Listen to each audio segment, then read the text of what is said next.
Chapter 28, which treats of the strange and delightful adventure that befell the curate and the barber in the same sierra. Happy and fortunate were the times when that most daring knight Don Quixote of La Mancha was sent into the world, for by reason of his having formed a resolution so honorable as that of seeking to revive and restore to the world the long lost and almost defunct order of knight-errantry, we now enjoy in this age of ours, so poor in light entertainment, not only the charm of his veracious history, but also of the tales and episodes contained in it, which are, in a measure, no less pleasing, ingenious, and truthful than the history itself, which, resuming its thread, carded, spun, and wound, relates that just as the curate was going to offer consolation to Cardenio, he was interrupted by a voice that fell upon his ear, saying in plaintive tones, "O God, is it possible I have found a place that may serve as a secret grave for the weary load of this body that I support so unwillingly? If the solitude these mountains promise deceive me not, it is so. Ah, woe is me! How much more grateful to my mind will be the society of these rocks and brakes that permit me to complain of my misfortune to heaven than that of any human being, for there is none on earth to look to for counsel in doubt, comfort in sorrow, or relief in distress." All this was heard distinctly by the curate and those with him, and as it seemed to them to be uttered close by, as indeed it was, they got up to look for the speaker, and before they had gone 20 paces they discovered behind a rock, seated at the foot of an ash tree, a youth in the dress of a peasant, whose face they were unable at the moment to see as he was leaning forward, bathing his feet in the brook that flowed past. They approached so silently that he did not perceive them, being fully occupied in bathing his feet, which were so fair that they looked like 2 pieces of shining crystal embedded among the stones of the brook. The whiteness and beauty of these feet struck them with surprise, for they did not seem to have been made to crush clods or to follow the plough and the oxen as their owner's dress suggested, and so, finding they had not been noticed, the curate, who was in front, made a sign to the other 2 to conceal themselves behind some fragments of rock that lay there, which they did, observing closely what the youth was about. He had on a loose double-skirted grey jacket, bound tight to his body with a white cloth. He wore besides breeches and gaiters of grey cloth, and on his head a grey montera, and he had the gaiters turned up as far as the middle of the leg, which verily seemed to be of pure alabaster.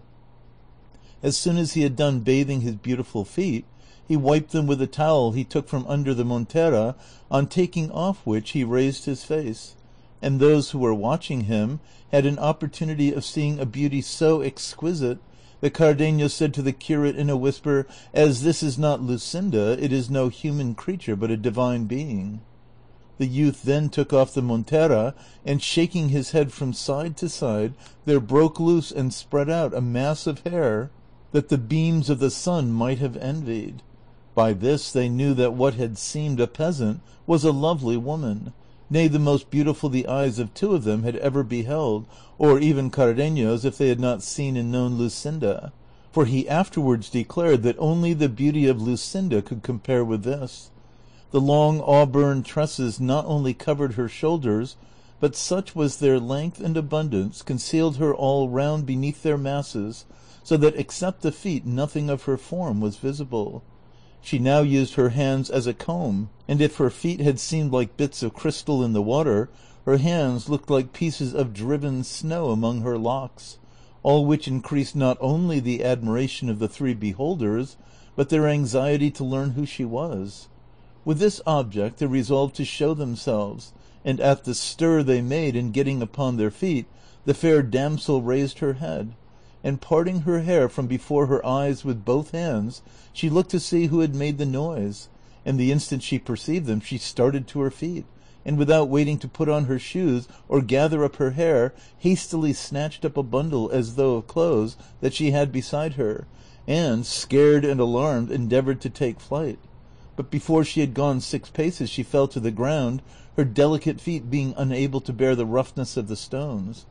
Seeing which, the three hastened towards her, and the curate addressing her first said, "Stay, senora, whoever you may be, for those whom you see here only desire to be of service to you. You have no need to attempt a flight so heedless, for neither can your feet bear it, nor can we allow it." Taken by surprise and bewildered, she made no reply to these words. They, however, came towards her, and the curate taking her hand went on to say, "What your dress would hide, senora, is made known to us by your hair, a clear proof that it can be no trifling cause that has disguised your beauty in a garb so unworthy of it, and sent it into solitudes like these where we have had the good fortune to find you, if not to relieve your distress, at least to offer you comfort. For no distress, as long as life lasts, can be so oppressive or reach such a height as to make the sufferer refuse to listen to comfort offered with good intention. And so, senora or senor, or whatever you prefer to be, dismiss the fears that our appearance has caused you, and make us acquainted with your good or evil fortunes, for from all of us together, or from each one of us, you will receive sympathy in your trouble."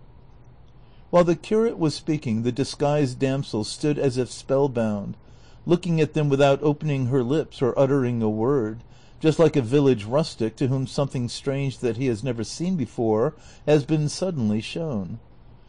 But on the curate addressing some further words to the same effect to her, sighing deeply, she broke silence and said, "Since the solitude of these mountains has been unable to conceal me,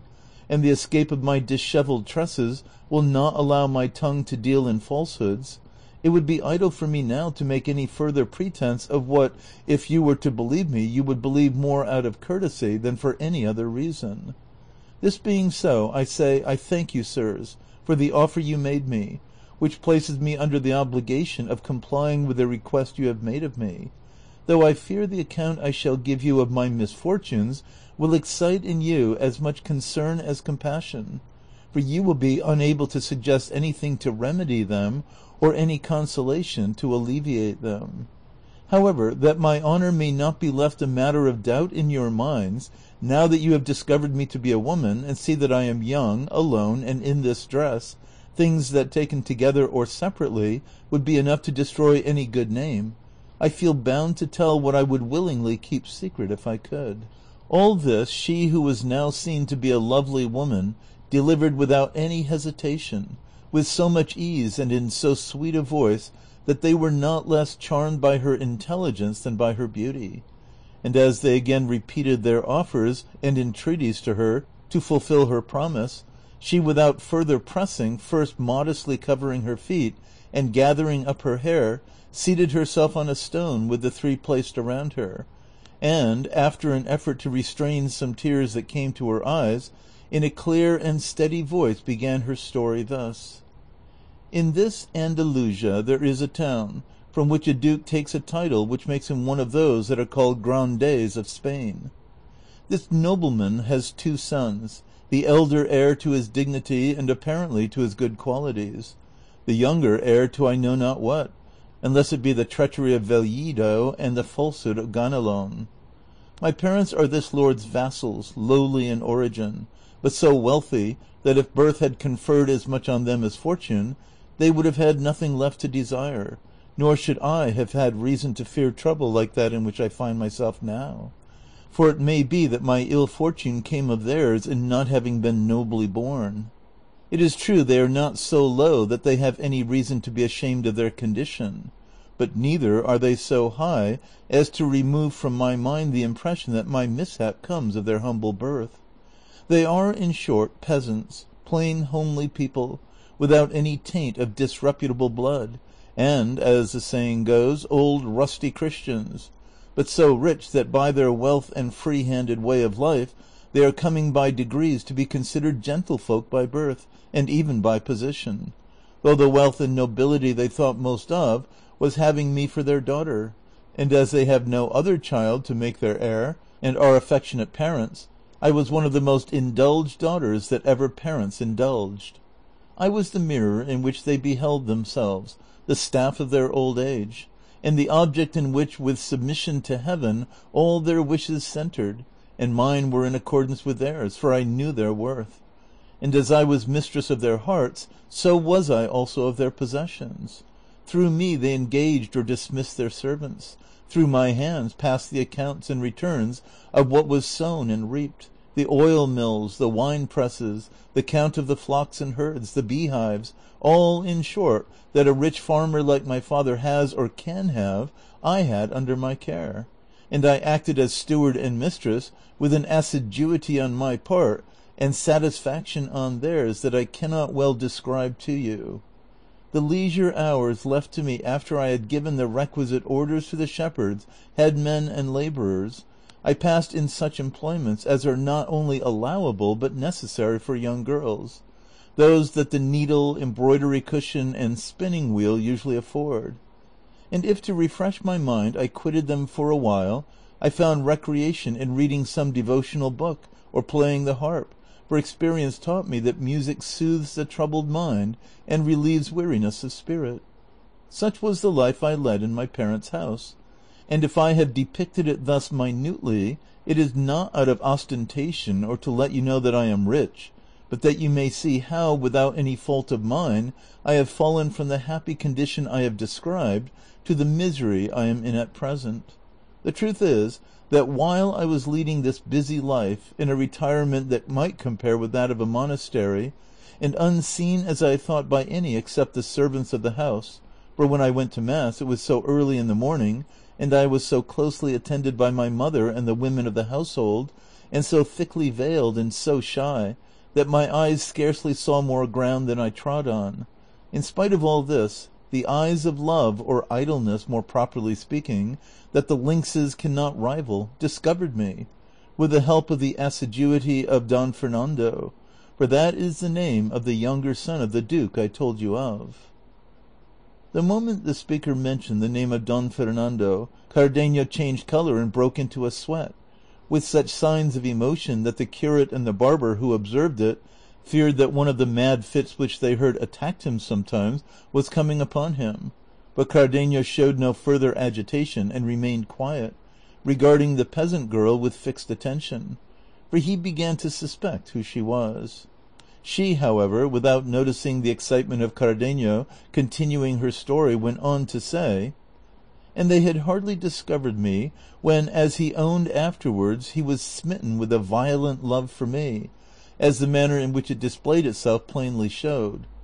But to shorten the long recital of my woes, I will pass over in silence all the artifices employed by Don Fernando for declaring his passion for me. He bribed all the household. He gave and offered gifts and presents to my parents. Every day was like a holiday or a merrymaking in our street. By night no one could sleep for the music. The love letters that used to come to my hand, no one knew how, were innumerable, full of tender pleadings and pledges, containing more promises and oaths than there were letters in them,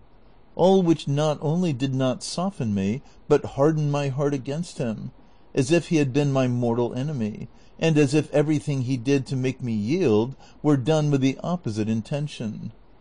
Not that the high-bred bearing of Don Fernando was disagreeable to me, or that I found his importunities wearisome, for it gave me a certain sort of satisfaction to find myself so sought and prized by a gentleman of such distinction, and I was not displeased at seeing my praises in his letters, for however ugly we women may be, it seems to me it always pleases us to hear ourselves called beautiful, but that my own sense of right was opposed to all this, as well as the repeated advice of my parents, who now very plainly perceived Don Fernando's purpose, for he cared very little if all the world knew it. They told me they trusted and confided their honor and good name to my virtue and rectitude alone, and bade me consider the disparity between Don Fernando and myself, from which I might conclude that his intentions, whatever he might say to the contrary, had for their aim his own pleasure rather than my advantage. And if I were at all desirous of opposing an obstacle to his unreasonable suit,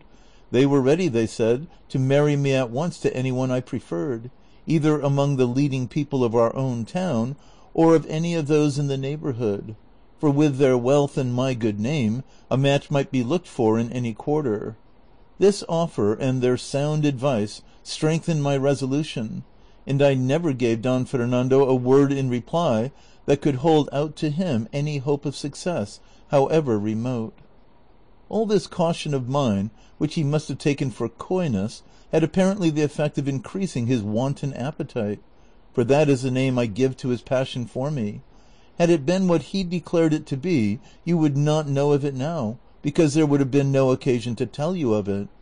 At length he learned that my parents were contemplating marriage for me in order to put an end to his hopes of obtaining possession of me, or at least to secure additional protectors to watch over me,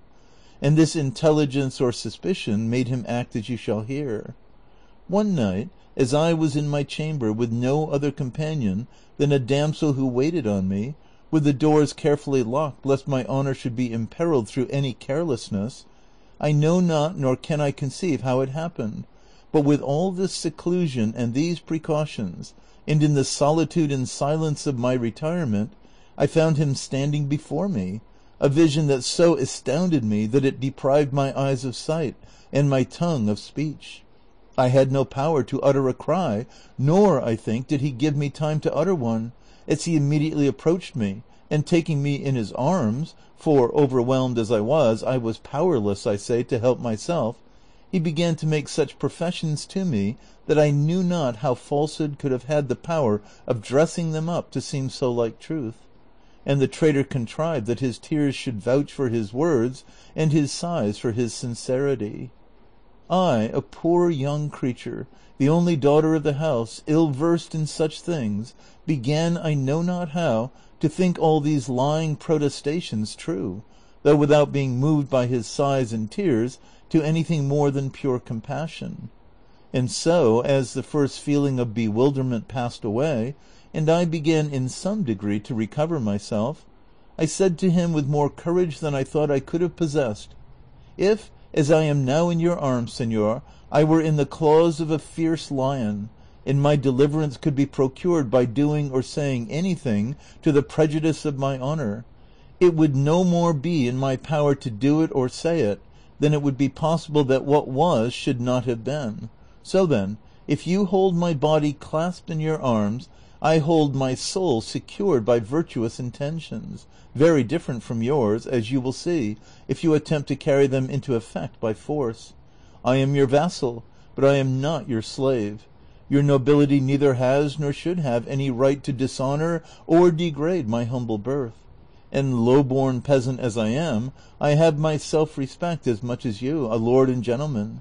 With me your violence will be to no purpose, your wealth will have no weight, your words will have no power to deceive me, nor your sighs or tears to soften me.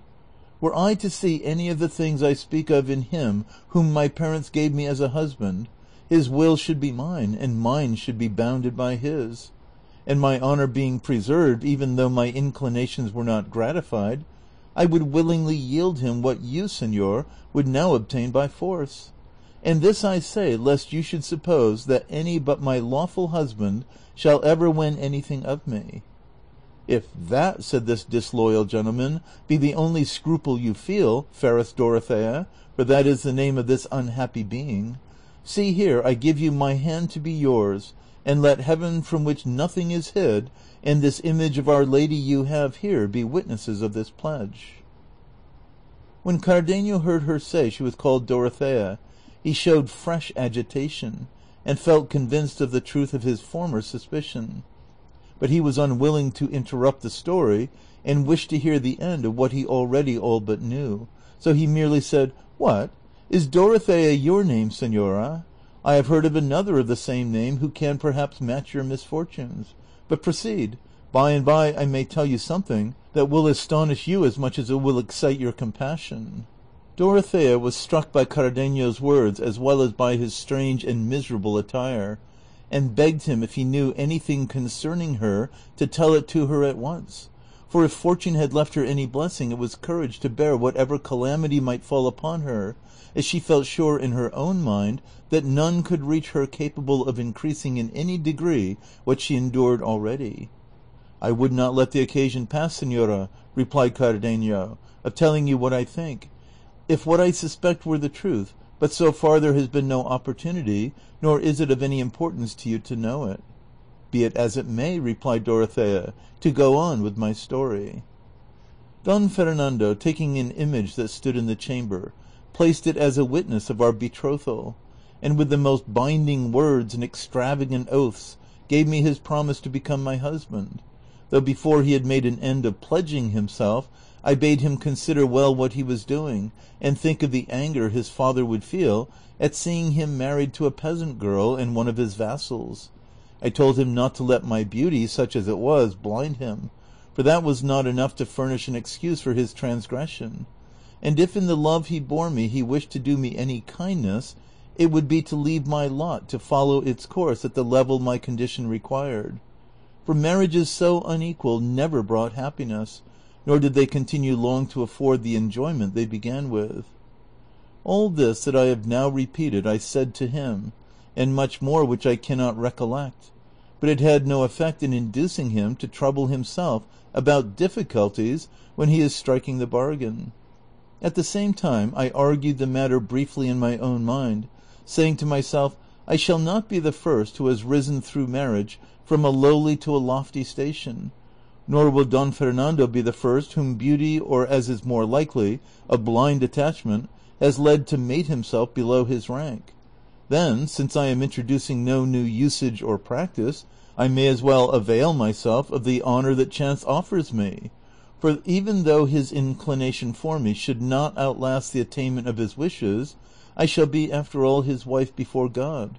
and if I strive to repel him by scorn, I can see that, fair means falling, he is in a mood to use force, and I shall be left dishonored and without any means of proving my innocence to those who cannot know how innocently I have come to be in this position. For what arguments would persuade my parents and others that this gentleman entered my chamber without my consent? All these questions and answers passed through my mind in a moment, but the oaths of Don Fernando, the witness he appealed to, the tears he shed, and lastly the charms of his person and his high-bred grace, which, accompanied by such signs of genuine love, might well have conquered a heart even more free and coy than mine. These were the things that more than all began to influence me and lead me unawares to my ruin. I called my waiting maid to me, that there might be a witness on earth besides those in heaven, and again Don Fernando renewed and repeated his oaths, invoked as witnesses fresh saints in addition to the former ones, called down upon himself 1,000 curses hereafter should he fail to keep his promise, shed more tears, redoubled his sighs, and pressed me closer in his arms, from which he had never allowed me to escape. And so I was left by my maid and ceased to be one, and he became a traitor and a perjured man. The day which followed the night of my misfortune did not come so quickly, I imagine, as Don Fernando wished, for when desire had attained its object, the greatest pleasure is to fly from the scene of pleasure. I say so because Don Fernando made all haste to leave me, and by the adroitness of my maid, who was indeed the one who had admitted him, gained the street before daybreak. But on taking leave of me he told me, though not with as much earnestness and fervor as when he came, that I might rest assured of his faith and of the sanctity and sincerity of his oaths. And to confirm his words, he drew a rich ring off his finger and placed it upon mine. He then took his departure, and I was left, I know not whether sorrowful or happy. All I can say is I was left agitated and troubled in mind, and almost bewildered by what had taken place, and I had not the spirit, or else it did not occur to me, to chide my maid for the treachery she had been guilty of in concealing Don Fernando in my chamber, for as yet I was unable to make up my mind whether what had befallen me was for good or evil. I told Don Fernando at parting that as I was now his, he might see me on other nights in the same way, until it should be his pleasure to let the matter become known. But, except the following night, he came no more, nor for more than a month could I catch a glimpse of him in the street or in church, while I wearied myself with watching for one. Although I knew he was in the town, and almost every day went out hunting, a pastime he was very fond of. I remember well how sad and dreary those days and hours were to me. I remember well how I began to doubt as they went by, and even to lose confidence in the faith of Don Fernando. And I remember, too, how my maid heard those words in reproof of her audacity that she had not heard before, and how I was forced to put a constraint on my tears and on the expression of my countenance, not to give my parents cause to ask me why I was so melancholy, and drive me to invent falsehoods in reply. But all this was suddenly brought to an end, for the time came when all such considerations were disregarded, and there was no further question of honor, when my patience gave way and the secret of my heart became known abroad. The reason was that a few days later it was reported in the town that Don Fernando had been married in a neighboring city to a maiden of rare beauty, the daughter of parents of distinguished position, though not so rich that her portion would entitle her to look for so brilliant a match. It was said, too, that her name was Luscinda, and that at the betrothal some strange things had happened. Cardenio heard the name of Luscinda, but he only shrugged his shoulders, bit his lips, bent his brows, and before long 2 streams of tears escaped from his eyes. Dorothea, however, did not interrupt her story, but went on in these words. This sad intelligence reached my ears, and instead of being struck with a chill, with such wrath and fury did my heart burn that I scarcely restrained myself from rushing out into the streets, crying aloud and proclaiming openly the perfidy and treachery of which I was the victim. But this transport of rage was for the time checked by a resolution I formed, to be carried out the same night, and that was to assume this dress, which I got from a servant of my father's, one of the zagals, as they are called in farmhouses, to whom I confided the whole of my misfortune, and whom I entreated to accompany me to the city where I heard my enemy was. He, though he remonstrated with me for my boldness and condemned my resolution, when he saw me bent upon my purpose, offered to bear my company, as he said, to the end of the world. I at once packed up in a linen pillow-case a woman's dress and some jewels and money to provide for emergencies, and in the silence of the night, without letting my treacherous maid know, I sallied forth from the house, accompanied by my servant and abundant anxieties, and on foot set out for the city. But borne as it were on wings by my eagerness to reach it, if not to prevent what I presumed to be already done, at least to call upon Don Fernando to tell me with what conscience he had done it. I reached my destination in 2 days and a half, and on entering the city inquired for the house of Luscinda's parents. The first person I asked gave me more in reply than I sought to know. He showed me the house, and told me all that had occurred at the betrothal of the daughter of the family, an affair of such notoriety in the city that it was the talk of every knot of idlers in the street. He said that on the night of Don Fernando's betrothal with Luscinda, as soon as she had consented to be his bride by saying yes, she was taken with a sudden fainting fit, and that on the bridegroom approaching to unlace the bosom of her dress to give her air, he found a paper in her own handwriting, in which she said and declared that she could not be Don Fernando's bride, because she was already Cardenio's, who, according to the man's account, was a gentleman of distinction in the same city, and that if she accepted Don Fernando, it was only in obedience to her parents. In short, he said, the words of the paper made it clear she meant to kill herself on the completion of the betrothal, and gave her reasons for putting an end to herself, all which was confirmed, it was said, by a dagger they found somewhere in her clothes. On seeing this, Don Fernando, persuaded that Luscinda had befooled, slighted, and trifled with him, assailed her before she had recovered from her swoon, and tried to stab her with the dagger that had been found, and would have succeeded had not her parents and those who were present prevented him. It was said, moreover, that Don Fernando went away at once, and that Luscinda did not recover from her prostration until the next day, when she told her parents how she was really the bride of that Cardenio I have mentioned. I learned besides that Cardenio, according to report, had been present at the betrothal, and that upon seeing her betrothed, contrary to his expectation, he had quitted the city in despair, leaving behind him a letter declaring the wrong Luscinda had done him, and his intention of going where no one should ever see him again. All this was a matter of notoriety in the city, and every one spoke of it, especially when it became known that Luscinda was missing from her father's house and from the city, for she was not to be found anywhere, to the distraction of her parents, who knew not what steps to take to recover her. What I learned revived my hopes, and I was better pleased not to have found Don Fernando than to find him married, for it seemed to me that the door was not yet entirely shut upon relief in my case, and I thought that perhaps heaven had put this impediment in the way of the second marriage to lead him to recognize his obligations under the former one, and reflect that as a Christian he was bound to consider his soul above all human objects. All this passed through my mind, and I strove to comfort myself without comfort, indulging in faint and distant hopes of cherishing that life that I now abhor. But while I was in the city, uncertain what to do, as I could not find Don Fernando, I heard notice given by the public crier offering a great reward to any one who should find me, giving the particulars of my age and of the very dress I wore, and I heard it said that the lad who came with me had taken me away from my father's house, a thing that cut me to the heart, showing how low my good name had fallen, since it was not enough that I should lose it by my flight, but they must add with whom I had fled, and that one so much beneath me and so unworthy of my consideration. The instant I heard the notice I quitted the city with my servant, who now began to show signs of wavering in his fidelity to me, and the same night, for fear of discovery, we entered the most thickly wooded part of these mountains.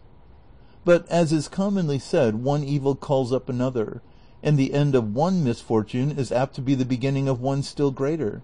and so it proved in my case, for my worthy servant, until then so faithful and trusty, when he found me in this lonely spot, moved more by his own villainy than by my beauty, sought to take advantage of the opportunity which these solitudes seemed to present him, and with little shame and less fear of God and respect for me, began to make overtures to me, and finding that I replied to the effrontery of his proposals with justly severe language, he laid aside the entreaties which he had employed at first, and began to use violence. But just heaven, that seldom fails to watch over and aid good intentions, so aided mine that with my slight strength and with little exertion I pushed him over a precipice, where I left him, whether dead or alive I know not, and then, with greater speed than seemed possible in my terror and fatigue, I made my way into the mountains, without any other thought or purpose save that of hiding myself among them, and escaping my father and those dispatched in search of me by his orders. It is now I know not how many months since with this object I came here, where I met a herdsman who engaged me as his servant at a place in the heart of this sierra, and all this time I have been serving him as herd, striving to keep always afield to hide these locks which have now unexpectedly betrayed me. But all my care and pains were unavailing, for my master made the discovery that I was not a man, and harbored the same base designs as my servant. And as fortune does not always supply a remedy in cases of difficulty, and I had no precipice or ravine at hand down which to fling the master and cure his passion, as I had in the servant's case, I thought it a lesser evil to leave him and again conceal myself among these crags, than make trial of my strength and argument with him. So, as I say, once more I went into hiding, to seek for some place where I might with sighs and tears implore heaven to have pity on my misery, and grant me help and strength to escape from it, or let me die among the solitudes, leaving no trace of an unhappy being who, by no fault of hers, has furnished matter for talk and scandal at home and abroad.